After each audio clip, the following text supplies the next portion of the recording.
I watched a movie for the first time this week that I was forbidden from watching as a child. I genuinely enjoyed this movie. And the biggest thing that surprised me about it is that it didn't center around the sociopathic little kid. It's about her mother. Welcome to Copper Shock, where we are horror obsessed. My name is Tasha Wheelhouse, and today we are talking about The Bad Seed from 1956. So when I was a kid, I remember the first time I saw some scenes from this movie, I was channel surfing in between commercial breaks. So whenever you were in between television shows, there would be ad breaks for about 3 to 7 minutes. And that would be your time to flip through channels to see what else was on. And as I was flipping through channels, they would often play classic films, like obscure ones. I grew up on old musicals from the 1940s through the 60s. I loved the Twilight Zone, so black and white filmography didn't really scare me away as a child. The title card that came up was The Bad Seed, and I was interested. I'd heard this title before, but I think I'd heard it in like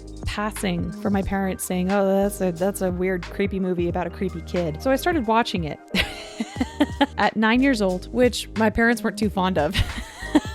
I mean, I loved watching creepy things. I don't know. Lower that a little. The start of this film is deceptive in the sense that it's like an old 1950s family film even. My older brother had wandered in and he sat down because he said he'd never seen it either. My little brother also came in. At that point, we were like, what's wrong with this? It's like, it's an old movie. Like, how bad could it be? My mom comes into the room and all of her kids are sitting here watching this old black and white film. And she asked, what is this? And I said, The Bad Seed. Oops. She immediately walked up to the television and turned it off in front of us. But the funny thing is my mom didn't actually even know what was in this movie. So before I hit record, I called my mom and I said, hey, what do you remember about the movie The Bad Seed? Because clearly she had a very strong reaction to it when I was a child and said I'm not allowed to watch it. She answered with some of the things that I knew about it, but that her mother forbade her from watching that movie. She didn't actually know what was in it. So I told her to add this to her list of naughty movies she was not supposed to watch as a kid, because I think it is worth watching it to explore it for its character development. And the acting in it is amazing, even for a PCA era film. In the 1950s, before we had the rating system of PG, PG-13, rated R, you had a list of rules of what you could display to the public. It was meant to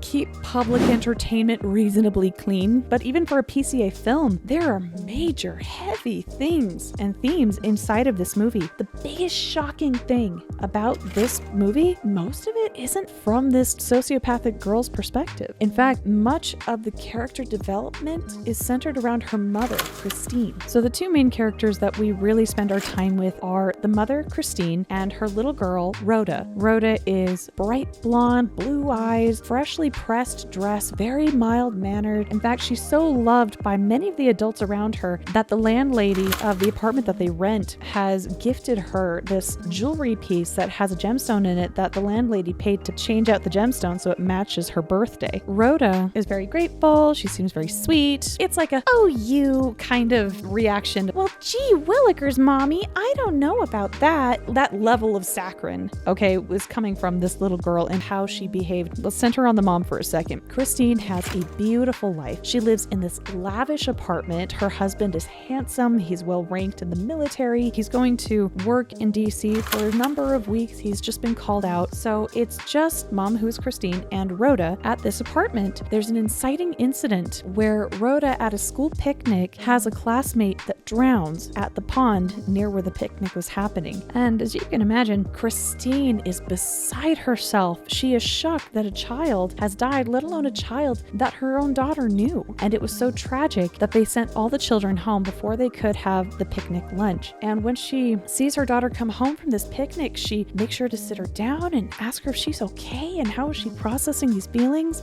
Rhoda doesn't really have many feelings around it. Christine expresses maybe she's going through shock. She isn't processing her feelings because one scene before Rhoda goes to the picnic, she's expressing extreme competitive jealousy about the very boy who died because he beat her out in some competitive thing for their class. The more time Christine spends around Rhoda and Rhoda's reaction to death, the more she starts to question how well she knows her daughter. Begins to ask, is is it nature versus nurture? One of her friends, who is a journalist, did a story around a woman who used to serial kill people for their life insurance money. But she was from like slums or something. Like, she wasn't part of some high society. She's making an argument for nature being your instinctive impulse overriding whatever upbringing you have. In fact, it's a very good dual argument that's still being had today. But in 1956, this was rather novel. And while we focus on Christine's duality of trying to understand her daughter and suspecting her daughter of killing the little boy at the picnic, she also admits some things about her own identity. Very much spoilers. This film came out in 1956, so if you'd like to watch it before finishing this review, I would strongly recommend that you do so. Christine is trying to explore this. She's never really felt like she fit in with her parents. Her network of support, like her landlady or her circle of friends, tell her she shouldn't feel that way, that it's a common displacement feeling and that she should brush it off. But in that alienation of her identity, it is actually revealed that Christine, when she was a toddler, escaped death by climbing out the window and tumbling into the brush nearby her house because her mother was trying to look for her to kill her, that her mother was the serial killer woman that was notorious who fled. Christine's whole life, she's been nothing but sweet and kind and this good person, and her father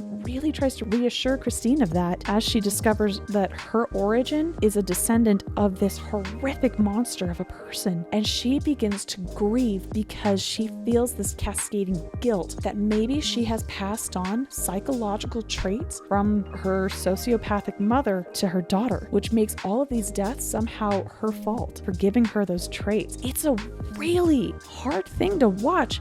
This woman who is nothing but good, who has done nothing but good things and is trying to create peace in her life, sees her whole reality fracture. Her whole life, she wouldn't hurt a butterfly. And yet, as she is trying to understand what she can do, there's this one scene where in anger, she goes to grab her daughter, Rhoda, and shake her, and then immediately lets go and forces her hands behind her back because she is terrified of herself falling into this psychological trap of exhibiting her serial killer mother's tendencies. As Christine understands her origin of where she comes from, who her mother is, she begins to cry and wail, and she starts beating at her stomach because it displays her guilt of how she has created a child through this horrible trait. And it's just heartbreaking to watch. Here's the crazy part to me. Her isolation for her own self-identity begins to alienate from anyone and everything in her life. At the beginning of the film, she expresses, I don't belong with my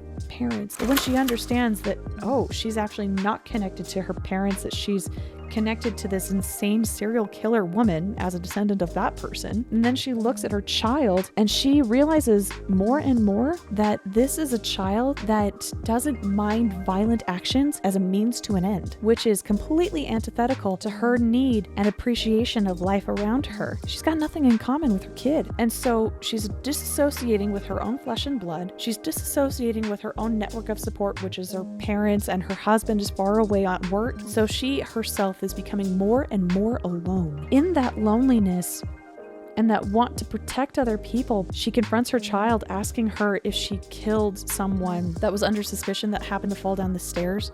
And the kid actually confesses. The kid wasn't trying to show off to mom that she kills people. She was genuinely just trying to be honest with her mother. It's so wild to watch. She doesn't know what to do. It's her kid. While she's sitting in this indecisive space, Rhoda kills a third person. Christine just absolutely breaks in half because she screams and cries of, I should have seen this coming. I should have known this was coming. I should have done something about it. Christine fed her child a multitude of pills. Rhoda, this child who does trust her mother, takes some sleeping pills, like a lot of them, because her mother told her they were vitamins and, that she'll read her a bedtime story like normal. I mean, that was hard for me to watch even today here in 2024. I can't imagine what that was like for audiences in 1956 because Christine tried to unalive herself. The gunshot alerted her neighbors. They came down.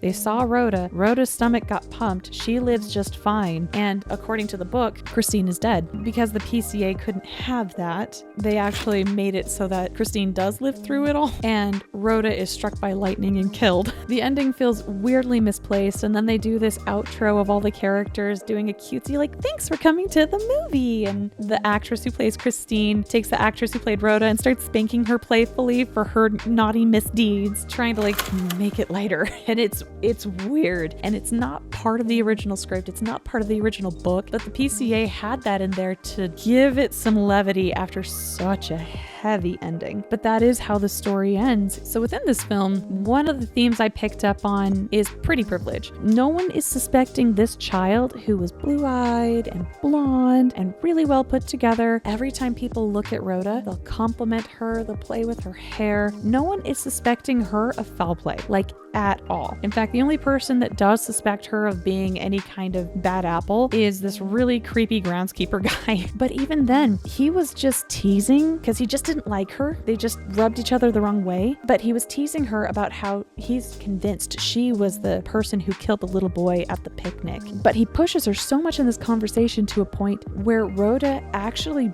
breaks and semi-confesses to it. And it shocks him because he didn't actually think that she killed anybody. And pretty privilege for sociopaths is not uncommon.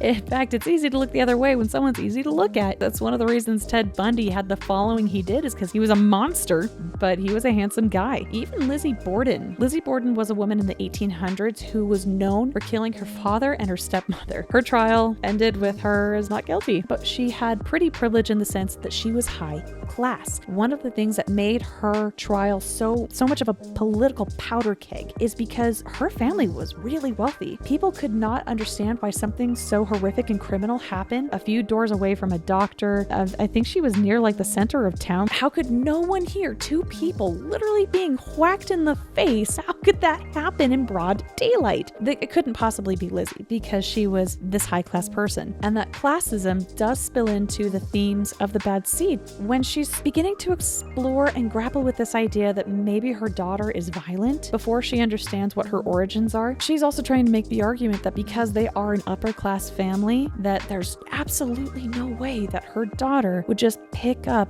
on violent tendencies for no reason. And the thing that I love about this era of films in the 1940s through 60s, early 60s in particular, is you had a lot of like killer of the thriller mind sort of movies. A lot of my favorite films came from this era. Films like Sunset Boulevard in 1950, Gaslight 1944, Vertigo, that was in 1958, Psycho, that was 1960, and then you had Whatever Happened to Baby Jane, that was in 1962. If you want to, dip your feet into classic films, but like on the thrillery side of it, I would recommend any of those. Okay, so if we're going to talk about the thriller factor, this was a film from 1956 under the PCA. It's not exactly grip your seat exciting. It's probably sitting around a 3. It's mild-mannered, but you are sitting there just watching this whole world slowly twist into something that you can't look away from. When it comes to the gore rating, I don't even think I have a 0 graphic, so I guess we'll go with a 1.